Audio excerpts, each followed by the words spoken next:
Okay, here's the beginning of the questions that we're working on this week. Number 32 says, which of the following is true regarding the product of two irrational numbers? A, the product will always be irrational. B, the product will always be rational. C, the product will have a rational and an irrational part.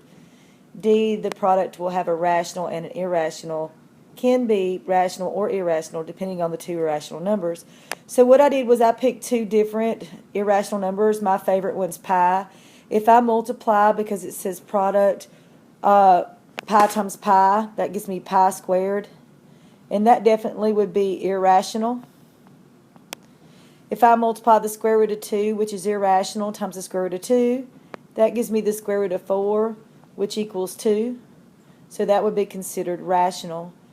Be real careful in a standardized test when it says always. So it won't always be rational or it will not always be irrational. The product will be D, rational or irrational depending on the two irrational numbers. Number 33. After each day, Rosa counted the number of flies that were caught in her trap. Her data for 4 days is shown in the table below. Which explicit expression shows the number of flies after X days? Here I would use mode 7, and I would put in each of my answer choices. So I put answer choice A into mode 7 here. I put B here, C, and D. And I started at 1 and ended at 3, so it would look like that. And these are the tables that I got. So it's examining the tables. My answer choice would have to be C because it has the same values as the problem. Number 4, if f of x equals negative 3x squared minus 3x plus 1, and g of x equals 8x squared minus 14x minus 17, what is f plus g of x? That plus sign right there tells you that you want to add. So I put each function, here's my f function, and then next was my g function, and I want to add them because that's what the problem told me to do. Remember, when you add, you can only combine like terms. So when I combine my x squared terms, negative 3x squared and 8x squared, that's going to give me 5x squared. And when I look at my answer choices, the only one that has 5x squared would be A. So A would have to be my answer. I can get negative 17 by combining negative 3x and negative 14x. And I get negative 16 by combining positive 1 and negative 17.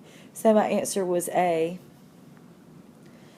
35, a new creation g of x, or new function g of x, is created by shifting the function f of x equals x squared 2 units to the right.